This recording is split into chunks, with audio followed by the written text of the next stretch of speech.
حجۃ الوداع کے موقع پر نبی کریم صلی اللہ علیہ وسلم نے عرفات اور منی میں مختلف اوقات میں صحابہ کے بڑے اجتماع سے خطاب فرمایا۔ نبی پاک صلی اللہ علیہ وسلم کے خطاب کے اہم نکات بیان کیے جا رہے ہیں۔ اے لوگو، میری باتیں غور سے سنو۔ میں نہیں سمجھتا کہ اس سال کے بعد میں تم سے اس مقام پر پھر ملاقات کر سکوں۔ اللہ کے سوا کوئی معبود نہیں ہے، وہ یکتا ہے، اس کا کوئی شریک نہیں۔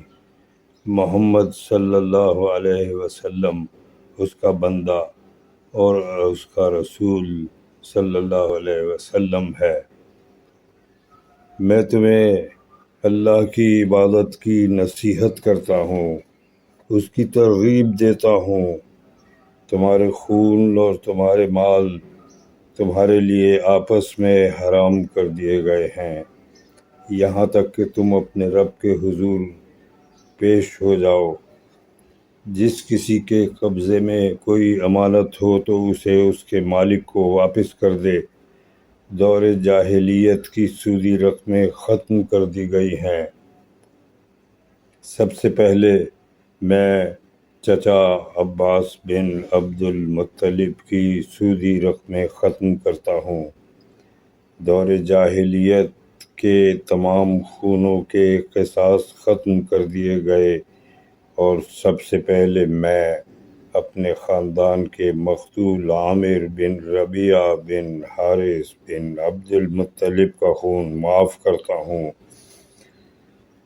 دور جاہلیت کے تمام اعزازات اور عہدے ختم کیے جاتے ہیں سوائے کعبہ کی دیکھ بھال اور حاجیوں کو پانی پلانے کا شعبہ۔ جان بوجھ کر قتل کرنے کا قصاص لیا جائے گا۔ اس کی دیت 100 اونٹ مقرر کی جاتی ہے۔ جو اس میں اضافہ کرے وہ اہل جاہلیت میں شامل ہوگا۔ شیطان اس بات سے تو نا امید ہو گیا ہے کہ اب تمہاری اس سرزمین میں اس کی عبادت کی جائے، لیکن وہ اس پر بھی خوش ہوگا کہ اس کے علاوہ ان گناہوں میں اس کی اطاعت کی جائے جن کو تم ہلکا سمجھتے ہو۔ مہینوں یعنی حرمت والے مہینوں کا عدل بدل کفر کے طرز عمل کا اضافہ ہے، کفر کے کاموں میں اضافہ ہے، اور اس کے ذریعے سے کفار اور زیادہ گمراہی میں پڑتے ہیں کہ ایک سال کسی مہینے کو حلال کر دیتے ہیں اور دوسرے سال حرام ٹھہرا لیتے ہیں تاکہ اللہ کے حرام کردہ مہینوں کی صرف گنتی پوری کر دیں۔ اے لوگو، تمہاری خواتین کے تم پر کچھ حقوق ہیں اور تمہارے ان پر کچھ حقوق ہیں۔ ان کے ساتھ اچھا سلوک کرنا۔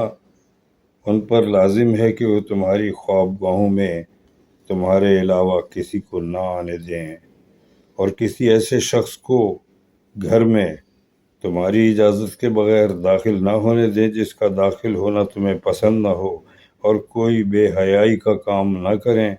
اگر وہ کوئی ایسی بات کریں تو تم کو اللہ نے اجازت دی ہے کہ ان کی اصلاح کے لیے ان کو جدا کر سکتے ہو، خوابگاہوں سے الگ کر سکتے ہو، اور ایسی بدنی سزا دے سکتے ہو جو شدید نہ ہو۔ عورتوں کا تم پر یہ حق ہے کہ ان کو اچھی طرح کھلاؤ اور اچھا پہناؤ۔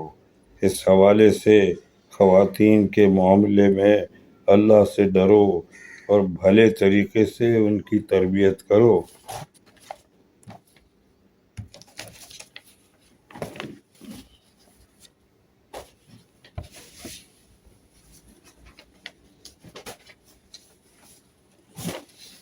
اے لوگو،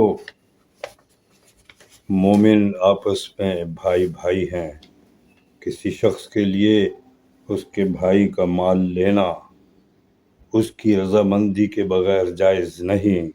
میرے بات کہیں اس اخوت کو ترک کر کے پھر کافرانہ ڈھنگ اختیار کر کے ایک دوسرے کی گردنیں نہ مارنے لگنا۔ میں تمہارے درمیان ایک ایسی چیز چھوڑے جا رہا ہوں کہ جب تک اس پر کاربند رہو گے راہ راست سے نہ ہٹو گے، وہ ہے اللہ کی کتاب۔ اے لوگو، اللہ تعالی نے میراث میں سے ہر وارث کے لیے حصہ مقرر کر دیا ہے، اور 1/3 مال سے زائد کی وصیت کرنا جائز نہیں ہے۔ بچہ اس کا جس کے بستر پر نکاح میں پیدا ہوا ہو، اور بدکار کے لیے پتھر جس نے اپنے باپ کے بجائے کسی دوسرے کو باپ قرار دیا، یا جس غلام نے اپنے آقا کے علاوہ کسی اور کو آقا ظاہر کیا، تو ایسے شخص پر اللہ، فرشتوں اور تمام انسانوں کی طرف سے لعنت ہے۔ اس سے قیامت کے دن کوئی بدلہ یا عوض قبول نہ ہوگا۔ تم پر اللہ کی طرف سے سلامتی ہو اور اس کی رحمتیں نازل ہوں۔ تم لوگوں سے میرے بارے میں پوچھا جائے گا تو بتاؤ تم کیا کہو گے؟ لوگوں نے پکار کر کہا، ہم گواہی دیتے ہیں کہ آپ صلی اللہ علیہ وسلم نے پیغام پہنچا دیا، امت کو نصیحت کرنے کا حق ادا کر دیا۔ جو لوگ یہاں موجود ہیں وہ یہ باتیں غیر حاضر لوگوں تک پہنچا دیں۔